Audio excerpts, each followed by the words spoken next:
नमस्कार, मैं हूँ सुशील शंकरविक। आप मेरे साथ देख रहे हैं metro today live. Metro today live में आज हमारे साथ जो पैनल पे आए हुए हैं वो हैं एडवोकेट ब्रजेश जी, जयपुर से हैं और हाईकोर्ट के वकील हैं, प्लस एक सामाजिक कार्यकर्ता भी हैं, प्लस एक एक्स सोल्जर पर्सन भी हैं। ब्रजेश जी, आपका बहुत बहुत स्वागत है मेट्रो टुडे लाइव में। और दूसरे हमारे साथ जुड़े हुए हैं दंडी स्वामी जी ब्रह्मदत्तपुरी जी जुड़े हुए हैं हमारे साथ। खैर वो अभी निकल गए लगता। अब फिर कल्याण जी हमारे साथ जुड़े हुए हैं। कल्याण जी कांग्रेस के प्रवक्ता हैं, स्पोक्स पर्सन है जयपुर से, और सांगानेर से अध्यक्ष भी हैं। और कल्याण जी एक सामाजिक कार्यकर्ता भी हैं, प्लस एक गोल्ड मेडलिस्ट भी हैं, रनर में गोल्ड मेडलिस्ट इन्होंने पाया था। तो कल्याण जी आपका भी बहुत बहुत स्वागत है मेट्रो टुडे लाइव में। थैंक यू सर, धन्यवाद सर, थैंक यू। कल्याण जी, मैं आपसे शुरू करना चाहता हूँ, क्या ये अल्पसंख्यकों पर जो अत्याचार हो रहे हैं, क्या इसमें राजनीति होनी चाहिए कि नहीं होनी चाहिए? देखिए, मेरा मानना ये है कि अल्पसंख्यक होते हैं जो संख्या में कम होते हैं या जिनकी जनसंख्या कम होती है, पॉपुलेशन कम होती है, कहलाते हैं। जी जी। जैसे कि हमारे लोग बांग्लादेश ज्यादा हैं और बांग्लादेश में हिंदू लोग कम है, वो अल्पसंख्यक है। जी जी। तो इससे राजनीति नहीं होनी चाहिए और इसमें क्या है कि एक रणनीति होनी चाहिए। जी जी। हमारा विदेश नीति है, रणनीति है, राजनीति है। तो ये विदेश नीति के तहत आता है, क्योंकि एक ही देश में ये दो अलग अलग देश की नीतियां हैं। जो विदेश जी। जब दूसरे देश से अपने देश की कोई कमिटमेंट होता है, वो एक विदेश नीति कहलाती है। तो विदेश नीति के तहत जो है अल्पसंख्यक माइनॉरिटीज है, जी। और उसको एक आवाज उठाना हर आदमी का अधिकार है, हर देश का अधिकार है, चाहे वो भारत हो, चाहे बांग्लादेश हो, चाहे अन्य कोई देश हो। अगर इंडिया में कोई अल्पसंख्यक के लिए कुछ अगर मान लो असुरक्षा पैदा होती है तो दूसरे देश आवाज उठाते हैं। इसी तरह से आज हमारे हिंदू भाइयों के लिए जो देश में है वो अल्पसंख्यक है वहाँ पर, और वहाँ पर उनके साथ जो हो रहा है वो गलत हो रहा है, तो बस इसकी शिक्षा देते हैं। और ये निंदनीय अपराध है, दंडनीय अपराध है और निंदनीय कृत्य है।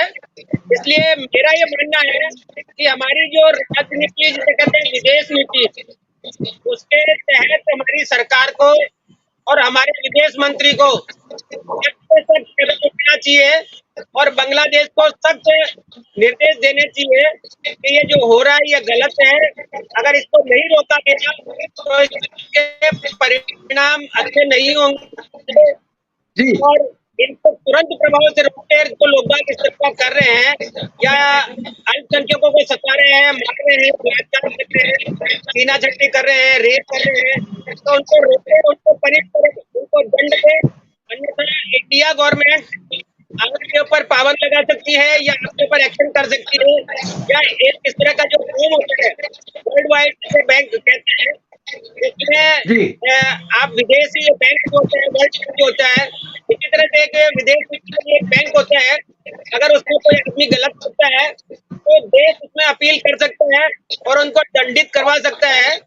इसलिए मेरा तो मानना ये है कि हमारे अल्पसंख्यकों की रक्षा करनी चाहिए, उनके लिए आवाज उठानी चाहिए और हम सबको एक रहना चाहिए और एक आवाज में आवाज देनी चाहिए कि हम सब एक हैं। आपके पास वापस आऊंगा कल्याण जी, आपके पास वापस आऊंगा। हमारे साथ जुड़ चुके हैं ब्रह्मदत्तपुरी जी, दंडी स्वामी जी जुड़ते हैं हमारे साथ प्रयागराज से, और संत महंत प्रकोष्ठ के अध्यक्ष भी हैं और गंगा गीता रक्षा मंच के संरक्षक भी हैं। स्वामी जी, आपका बहुत बहुत स्वागत है मेट्रो टुडे लाइव में। और स्वामी जी, आपको ये सुन के अत्यंत खुशी होगी, स्वामी जी आपको ये सुन के अत्यंत खुशी होगी कि आपकी जो वाणी थी, आपने जो आह्वान किया था मेट्रो टुडे लाइव की तरफ से सारे संत समाज को कि आगे आओ और अल्पसंख्यकों को बचाओ, तो आज ये देखने में आया है कि हरिद्वार और भी कई जगह से साधु संत सामने आए हैं और एक आवाज में बोल रहे हैं कि वहां के लोगों को रक्षा करनी चाहिए। आपका कोटि कोटि धन्यवाद। और आपको और बताइए क्या करना चाहिए। जी स्वामी जी। हमारा मानना तो ये है कि भारत को ये विश्वास हो रहा था कि शायद अब जो सरकार में जो सत्ता में जो नए वो आ रहे हैं, क्या नाम उनका, यूनुस यूनुस है, यनूस है, क्या है, मैं तो पूरा नाम जानता जी नहीं। जी, यूनुस और यूनुस वो यूनुस जो जी। है वो शांति दूत उनको, यूनुस जो है उनको बताया गया कि वो शांति नोबेल पुरस्कार उनको दिया गया था, तो शांति के बजाय वहां तो क्रांति और ज्यादा जारी हो गई। जी और हम ये चाहते हैं कि वहाँ के माननीय प्रधानमंत्री जी से ये कहना चाहते हैं कि तत्काल जो है वहाँ रोक लगाए, और क्या उनकी सरकारी मशीनरियां क्या कर रही है वहाँ जो रोक नहीं लगा पा रही है, ये तो उनके लिए शर्मनाक है कि वो जो है वहाँ पर उन लोगों पर नकेल नहीं कस पा रहे हैं। क्या बात है, इसीलिए जो है उनको पूर्व जो राष्ट्रपति को जो वहाँ के प्रधानमंत्री थी, मुखिया थी, तो उनको गद्दी से सत्ता से उतारा गया।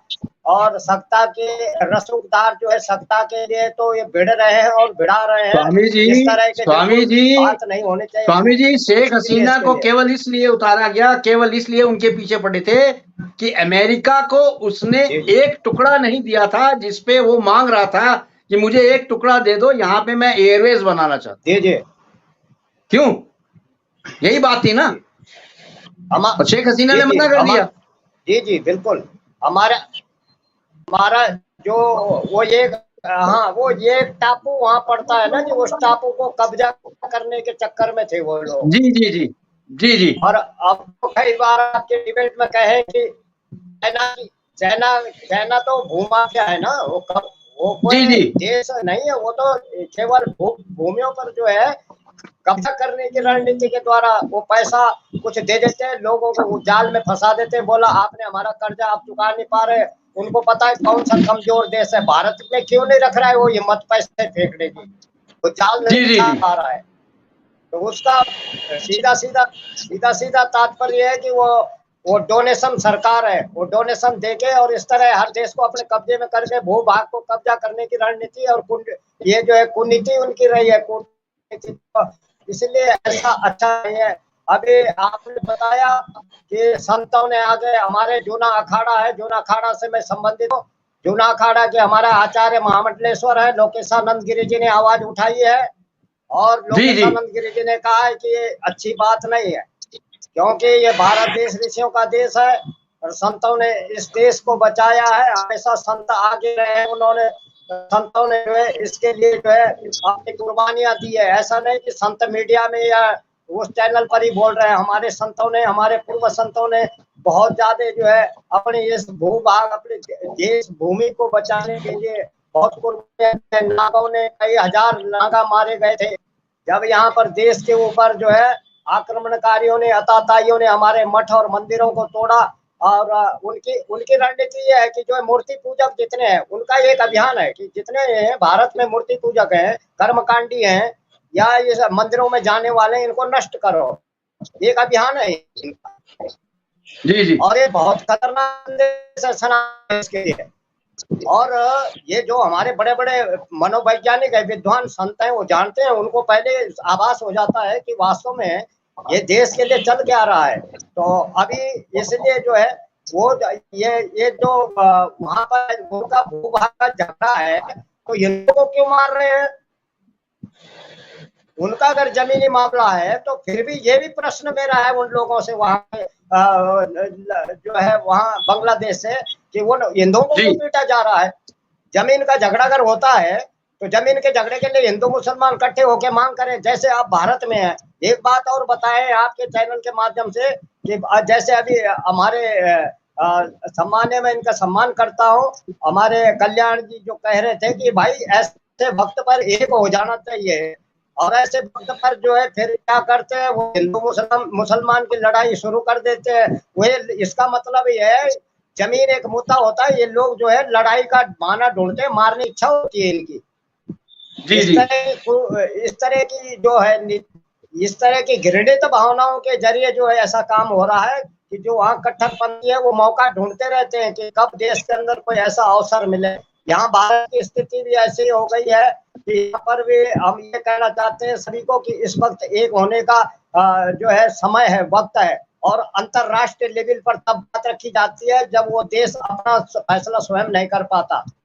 अगर जी जी बांग्लादेश अपना फैसला नहीं स्वयं कर पाता, वहाँ की सत्ता, वहाँ की सरकार, वहाँ की मशीनरियां, वहाँ का गृह विभाग, वहाँ के जो है रक्षा विभाग अगर नहीं तो काबू में कंट्रोल कर पाते हैं तो देश अन्य देशों से सलाह ले सकते हैं।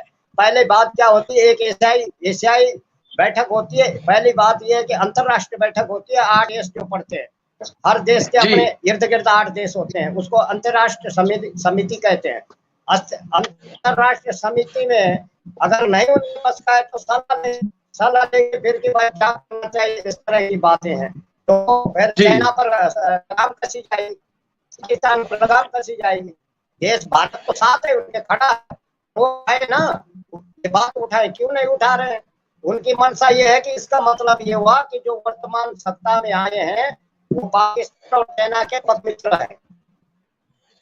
अगर वो ये बात जी नहीं उठाते हैं कि यहाँ तो शांति बाहर नहीं हो रही तो चलो मैं वापस वापस आता हूँ। ब्रजेश जी, मैं आपसे ये पूछना चाहता हूँ, आप एक एडवोकेट हैं, आप ये बताइए भारतीय संविधान में अल्पसंख्यकों के लिए क्या प्राविधान है? जी बहुत बहुत धन्यवाद, पुनः प्रणाम आप सभी को और सभी दर्शकों को पुनः प्रणाम। मैं इस माध्यम से एक बात बताता हूँ सर कि देखिए अल्पसंख्यक आजकल जैसे विशेष तौर पर बांग्लादेश में जो चल रहा है, अभी जो प्रकरण चल रहा है पिछले कुछ दिनों से, और इसमें ये भी आया है कि बांग्लादेश के बॉर्डर पर जो भारत का हमारा बॉर्डर लगता है, हमारी सीमा लगती है, वहां पर विशेष तौर पर हिंदू परिवार आके खड़े हुए हैं बॉर्डर पर। वो चाहते हैं कि भारत में शरण मिल जाए। जी अच्छी बात है सर, देखिए कोई भी सताया जाता है, किसी को समस्या होती है तो वो उसको शरण देना चाहिए एक टाइम के लिए, कोई दिक्कत नहीं है, मानता हूँ।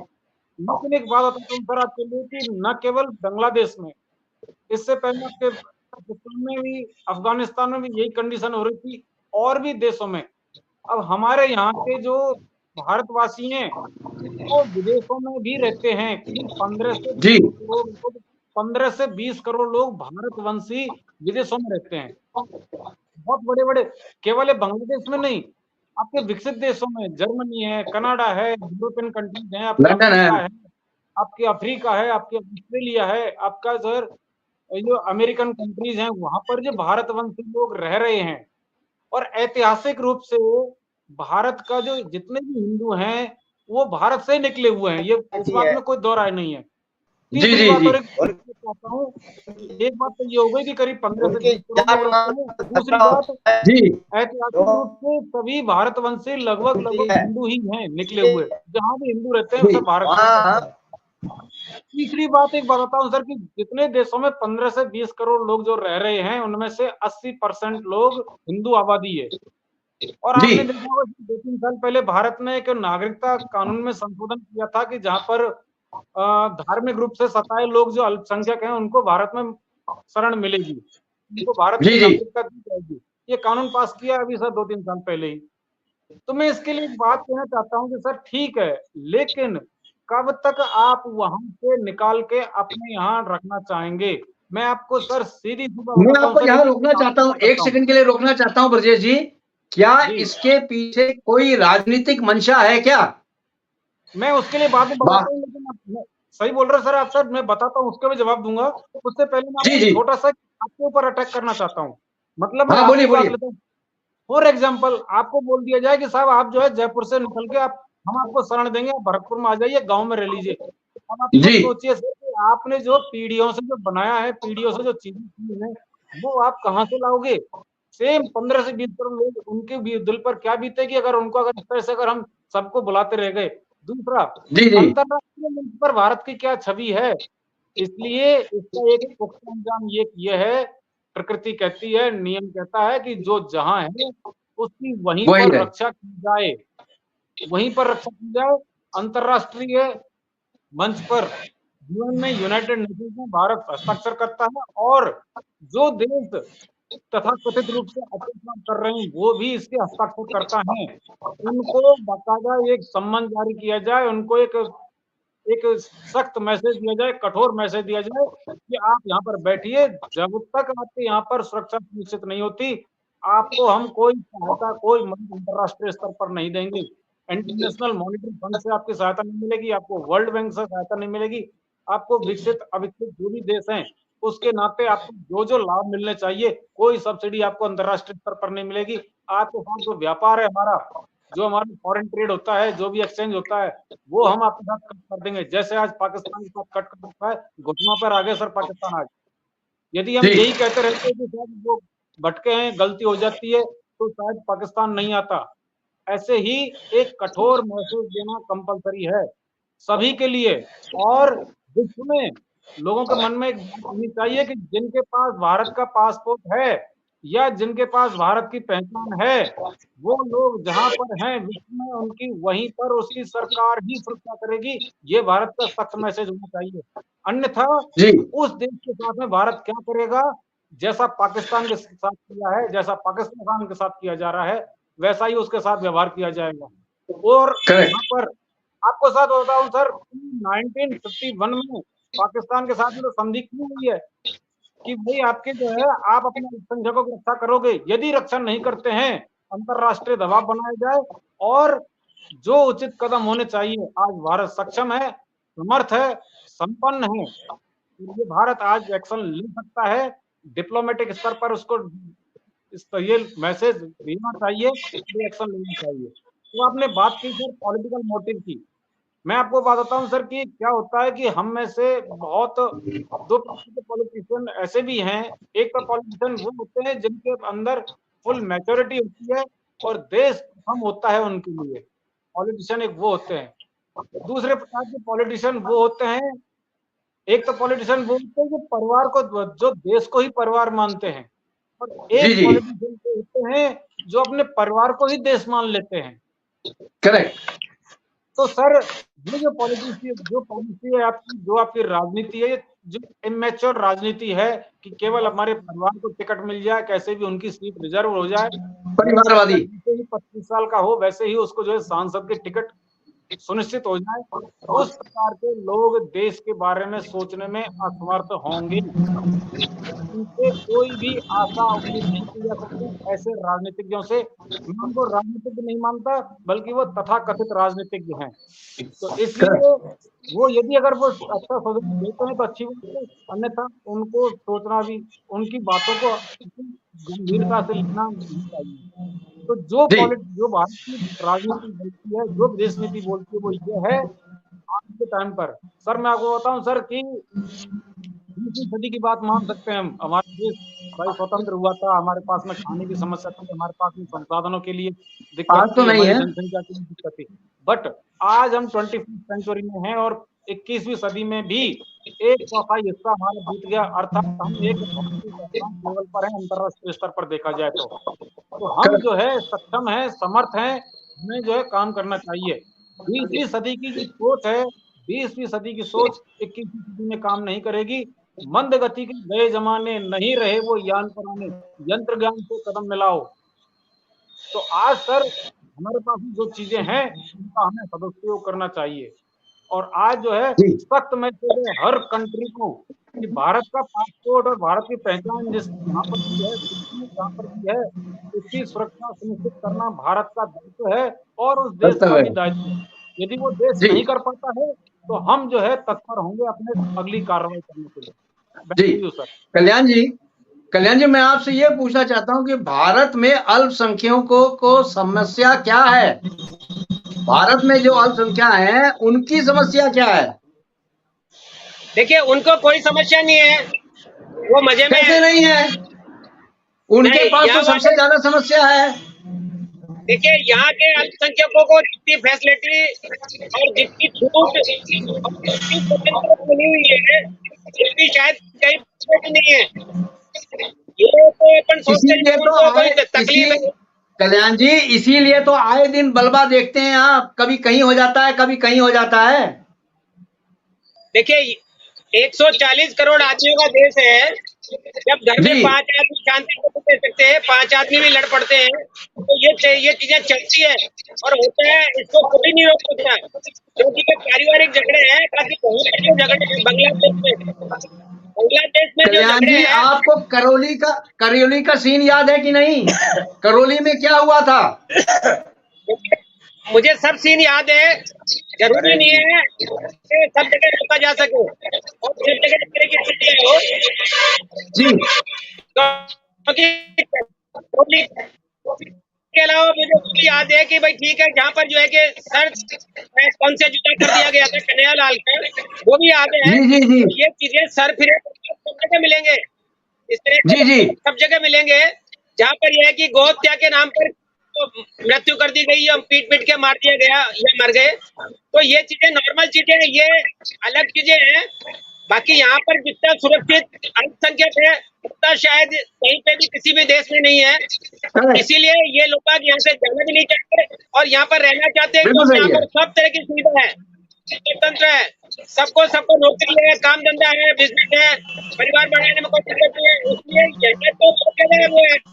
बांग्लादेश अगर में क्या आप की भुखमरी है, अगर आप देखें कल्याण जी, बांग्लादेश तो यही अल्पसंख्यकों ने ज्यादा काम धंधे को फैलाया हुआ है। एक छोटे से लेके बड़े तक जो है इंसान सारे काम में लगे होते हैं, और हमारे जो इंसान है कोई भी काम में नहीं लगता है। वो देखिए, ये तो छोटा काम हो चाहे बड़ा काम हो, सारा काम वो करते हैं। यहाँ तक कि ये पंचर गलती तो बनाते हमारी हैं, है। और पंचर की दुकान में पूरा खानदान लगा होता है। ये गलती तो हमारी है, ये उनकी थोड़ी है, ये गलती तो हमारी है। अरे हमारा दोस्त गलती उन पे कैसे गलती भाई, हम हाँ, काम बोलिए करना बोलिए। नहीं चाहते, हम कामचोर हैं, हम कामचोर हैं, काम करना नहीं चाहते, वो काम कर रहे हैं तो हम चाहते हैं कि वो भी कामचोर हो जाए, तो ये तो हमारी गलतियां हैं। हमको काम करना चाहिए, हमारे को सोचना चाहिए। अगर हम काम जी ही नहीं करना चाहते, दूसरे की काम निकाले हैं, तो ये उचित नहीं है, क्योंकि अगर जी वो जी पंचर निकाल रहा है तो आप भी पंचर निकाल सकते हो, आप भी काम कर बिल्कुल सकते सही हो, है। क्यों नहीं करते? तो ये कोई मायना नहीं रखता है, ये किसी कोई गवर्नमेंट असल की में क्या है नहीं कर कल्याण सकती जी, कि आपको यहाँ पे जो जी दूसरे लोग हैं यहाँ पे अपनी इज्जत को इतने ऊपर रखते हैं, चाहे एक पैसा नहीं हो, लेकिन खड़े होंगे जी इतने इज्जत से कि पूछो मत, कि वही है यहाँ पे इज्जतदार, कोई है ही नहीं। वो हर काम को छोटा समझते हैं। सर, ये तो हमारी गलतियां है ना सर, ये उनको दोष नहीं दे रहे, वो कहते हैं कि बुरा जो जी देश में चला बुरा न मिलिया को, जो दिल खोजा आपका करेक्ट, मुझसे बुरा न कोई। मैं दूसरे में गलतियां निकाल रहा हूँ, दूसरे की कमियां ढूंढ रहा हूँ, मैं अपनी कमियां नहीं देख रहा करेक्ट, कि मेरे में क्या बिल्कुल सही बुरा है। भरा है, मेरे में कितना मैं भी काम कर सकता हूँ, मैं उनसे प्रोग्रेस कर सकता हूँ, सही, मैं पढ़ा लिखा हूँ, बिल्कुल सही कह रहे हैं आप। अनपढ़ होकर काम कर रहे हैं, रोजगार चला रहे हैं, बिल्कुल और सही हम है। पढ़े लिखे होकर नहीं कर पा रहे बहुत बड़ी चीज तो आपने कही है, अनपढ़ होके टेक्निकल काम कर रहे हैं। यानी कि जितनी भी बिल्कुल कार की सर्विसेज हैं, टेक्निकल सर्विसेज हैं, वो सारे बिल्कुल टेक्निकल काम कर रहे हैं। सारा टेक्निकल जी और मैनुअल काम वो लोग कर रहे हैं, और हम लोग बिल्कुल बाकी सही है। जी चुरा रहे हैं, फिर उन पे कमियां निकाल रहे हैं या उनको दोषारोपण कर रहे हैं, तो ये उचित नहीं है ना। काम तो बिल्कुल सही करना है। है, जी दूसरे जी को देख के हम जले नहीं, अपना प्रोग्रेस करें, अपनी मेहनत करें प्रोग्रेस और करें। अपना प्रोग्रेस करें तो बेटर होगा। तो यही तो सबसे बड़ा रोना है इंडिया में, कि लोग बाग दूसरे को देख के ज्यादा परेशान है, अपनी परेशानी से जी जी किसी को कोई परेशानियां नहीं है, मगर पड़ोसी क्यों खुश है इसलिए परेशान है। तो ये गलत नीति है, ये गलत सोच है, इसको बदलना होगा और आने वाले युवाओं को काम करना होगा और काम के बलबूते पर आगे बढ़ना होगा। क्योंकि देखिए, धर्म पाठ पूजा अलग चीज है, काम करना अलग चीज है। आदमी अपना कर्म करता रहे और आगे बढ़े और धर्म को भी साथ में रखे, तो कोई करेक्ट, दिक्कत नहीं है। बाकी आदमी ये बिल्कुल कहे सही कि ये है। क्यों काम करता है और मैं क्यों पिछड़ रहा हूँ, भाई आप पिछड़ तो जी आप जी इसलिए रहे कि आप काम नहीं कर रहे हो, इसलिए आप पिछड़ हाँ रहे जी हो। हाँ जी तो काम करना चाहिए। साथ में ये है कि हमारे मेन तो ये है, अब जैसे कल जयपुर में बंद है, जयपुर में रामलीला मैदान में अल्पसंख्यकों के लिए एक मैसेज देने जा रहे हैं और जयपुर के व्यापारी कल दोपहर 12-1 बजे तक दुकानें बंद रखेंगे, तो रामलीला मैदान जयपुर में इकट्ठे होंगे और बांग्लादेश के लिए और हमारी गवर्नमेंट के लिए मैसेज देंगे कि आप उन लोगों को सुरक्षित कीजिए, और सुरक्षित नहीं करते हैं तो बांग्लादेश एक छोटा सा कंट्री है, छोटा सा देश है जिसको इंडिया ने आजाद करवाया है। वो भी अगर हम पे हावी हो रहा है तो हमारे ये गवर्नमेंट का फेलियर है, हमारी जो सत्ताधारी पार्टी है उसका फेलियर है। इनको चाहिए कि कड़ा मैसेज है कि आपने ये पाबंदियां लगानी चाहिए। उसमें है क्या देश है, कितने से लोग, और वो सारा इंडिया से बिजनेस करते हैं, इंडिया से आदान प्रदान करते हैं, इंपोर्ट एक्सपोर्ट इंडिया से करते हैं और इंडिया के बलबूते उनकी आर्थिक स्थिति बनी हुई है। अगर इंडिया चाहे तो 1 महीने में उनको घुटनों पे ला सकती है। तो इंडिया के प्रधानमंत्री को और विदेश मंत्री को सख्त निर्देश या सख्त आदेश देने चाहिए कि जो हो रहा है इनको रोका जाए, तुरंत प्रभाव से रोका जाए। जो गलत कर रहे हैं उन पर ये पनिश किया जाए। अगर आप नहीं करेंगे तो विदिन वीक 1 हफ्ते के अंदर अंदर जो स्टेप उठाएंगे और हम आपका आदान प्रदान या आना जाना है या आपका राजनीतिक जो आचार विचार आना जाना ये सब बंद कर देंगे, इंपोर्ट एक्सपोर्ट बंद कर देंगे और आप ये बैन लगा देंगे। क्यों नहीं करती हमारी गवर्नमेंट? चाहिए किसका इंतजार है?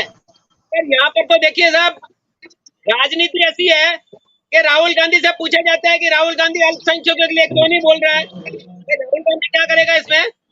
अगर इंडिया में कुछ होता है तो आपसे विपक्ष पार्टी अगर बोलती है तो बहुत बढ़िया, अच्छा है। बाकी ये विदेश नीति है, ये 2 देशों का मामला है, ये आंतरिक मामला नहीं, ये अंतरराष्ट्रीय मामला है। इसलिए हमारी गवर्नमेंट को सख्त निर्देश देने चाहिए उनको। और जो तो सबको बोलने का अधिकार है, क्यों नहीं बोल रहे हैं? जब सबको बोलने का अधिकार है अपने देश में तो क्यों नहीं? और आप ये खाली राजनीति पूछना चाहता हूँ इनसे, बोलिए ये कह रहे हैं स्वामी जी और कल्याण जी, इनका मतलब, 1 मिनट, इनका मतलब ये है कि राहुल गांधी के लिए कोई कुछ न बोले, वो मौन रहे क्योंकि वोट खराब होंगे मुसलमानों के, मोमडनों के वोट नहीं मिलेंगे। दूसरी बात बता दूं मैं आपको, कुछ नहीं है। राहुल गांधी ने है कि भारत अगर वो नहीं राहुल गांधी अपने को भारतीय मानता है तो राहुल गांधी का भी धर्म है पक्ष और विपक्ष। जब सामूहिक देश के ऊपर आपत्ति है, इस पर सामूहिक देश के ऊपर जब इस तरह का कष्ट है तो सभी को मिलकर एक आवाज उठानी चाहिए कि वहाँ पर जो है अत्याचार हो रहा है। और जब यहाँ पर जवाब दीजिए कल्याण जी, राहुल बोल पड़ता है पूरे सारे राजनीति देशों में जाके बोलता है हमारा भारत का मुसलमान सही सुखी नहीं है। क्यों बोलता है राहुल बाहर जाके ऐसी बात? लंदन जाके बैठक, राहुल ने बैठक की है लंदन जाके, और ये राहुल ने वहां जाके बैठक की थी और ये कहा कि शेख हसीना को हटाना है किसी भी तरह, वो भारत की मित्र बन रही है। जी आप अवगत नहीं है इन बातों से? आपने तो इंडिया में शरण दे रखी है, आपने इंडिया में शरण दे रखी है, वो नहीं दिख रहा किसी को। इंडिया में शरण दे रखी है शेख को, वो नहीं दिख रहा किसी को। और कहते हैं राहुल गांधी बोले, राहुल गांधी क्या बोलेगा उसमें? राहुल गांधी ने कहा कि आप अल्पसंख्यकों पे आप अत्याचार करो। हमारा सनातनी देश है, प्रधानमंत्री हमारा सनातनी देश है, मंत्री को कह सकते हैं हमारा सनातनी देश है, मानवता का पुजारी है। हमारा देश मानवता का पुजारी है, इसलिए उसकी जान को बचाने के लिए शरण दी गई। लेकिन क्रूर देशों ने जिन देशों में है उन क्रूर देशों ने ये देश नहीं है, ये देश है हमारा। राहुल गांधी को बदनाम करना चाहते हैं और अपने देख रहना चाहते हैं कि हमारे वोट बने रहे। राहुल गांधी कुछ कह दे, राहुल गांधी क्या बताओ अभी जरा आपके माध्यम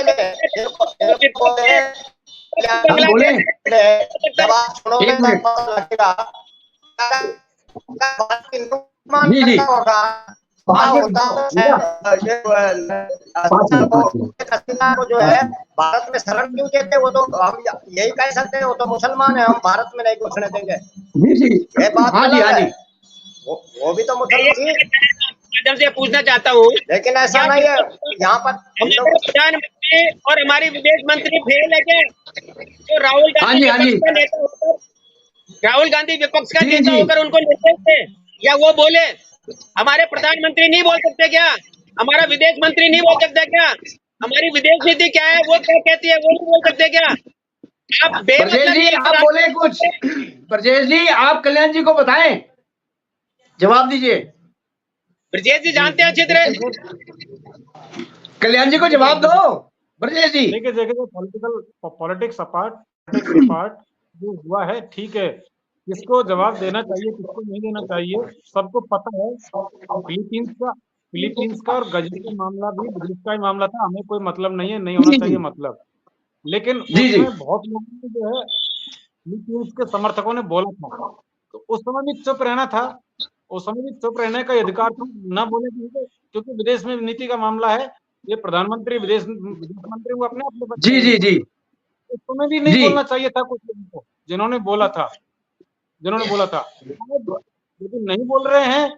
और अगर ये बोला जा रहा है कि साहब हम नहीं बोलेंगे क्योंकि ये प्रधानमंत्री का मामला है, विदेश मंत्री का मामला है, तो ये दोहरापन होता है। अभी नहीं, पूरा मामला आए तो प्रधानमंत्री बोलेंगे। इजराइल में जब हो रहा था तो उस समय भी चुप रहना था, भारत के साथ खड़ा था। फिर भारत सरकार को सुर क्यों नहीं मिला मोदी? जी, जी, जी। भारत सरकार बोलेगी मोदी के साथ रहेंगे, तब तो बोला कि जय फिलिस्तीन, तब तो बोला था, तब भी चुप रहना चाहिए था। और ये जी, कहते जी। साहब हम को नहीं बोला था, भारत सरकार और विदेश मंत्रालय जो करेगा वो हमारे लिए सही है। फिर आप जो जी, जी। जा रहे थे, इसलिए मैं कह रहा हूँ अगर न्यूट्रल रहना है विदेश मामले पर, न्यूट्रल रहना है तो न्यूट्रल रहें। न्यूट्रल क्योंकि ये सब बातें रिकॉर्ड होती हैं, इतिहास में जाती हैं और इन बातों का हाँ जी, असर हाँ जी। मिलता है। आपको छोटी सी बात और एक बात हूँ सर आपको लिखिए, देखो सर विषयांतर हो जाएगा, हम अलग चले जाएंगे। अगर इस बात के लिए अलग से किसी दिन अगर बहस रखी जाए तो मैं उस पर बात करूंगा। जब इमरजेंसी लगी थी 1977 में जब हटानी थी, जनता दल की सरकार आई थी, उन्होंने खेती का आयोग बनाया था, आज तक उसकी रिपोर्ट नहीं आई है और वो रिपोर्ट अभी आने वाली है, जी, जी। 6 महीने में साल भर में आएगी।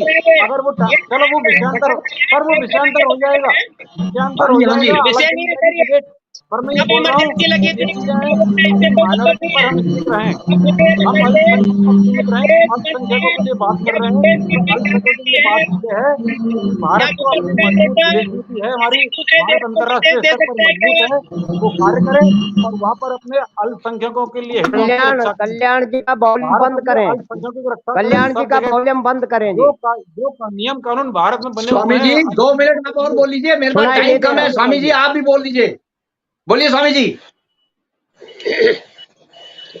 जी जी, हमारा कहने का मतलब है कि इस वक्त जो है सभी मिलकर एक सामूहिक बैठक हो भारत में और उस पर विचार रखा जाए और विचार किया जाए, फिर वहां जाकर के जो है प्रस्ताव का जी। हमने कोई वहां इस मामले में हमने कोई सहमति नहीं दिखाई। बहुत होशियारी है, दस्तखत करें उसमें प्रस्ताव पर और सारे मीटिंग में पक्ष विपक्ष के बैठ के हस्ताक्षर होंगे लोकसभा में और सब भेजेंगे एक प्रस्ताव। प्रधानमंत्री मीटिंग बुलाए शांति ना बहाल करने के भाई, प्रधानमंत्री मीटिंग बुलाए, कॉल करे विपक्ष को, अगर विपक्ष मना करता है तो वो फिर बात की बात है, आप बुलाओ तो सही, मीटिंग तो कॉल करे। वो समय आ रहा है, ठीक है कल्याण जी, मीटिंग भी होगी, ठीक है वो भी होगा, कल्याण जी। अल्पसंख्यक कल्याण जी थैंक यू वेरी मच, आप सबका यहाँ आने पे बहुत बहुत धन्यवाद, thank you very much. Time मेरे पास इतना ही था, थैंक यू वेरी मच। जय हिंद, जय भारत।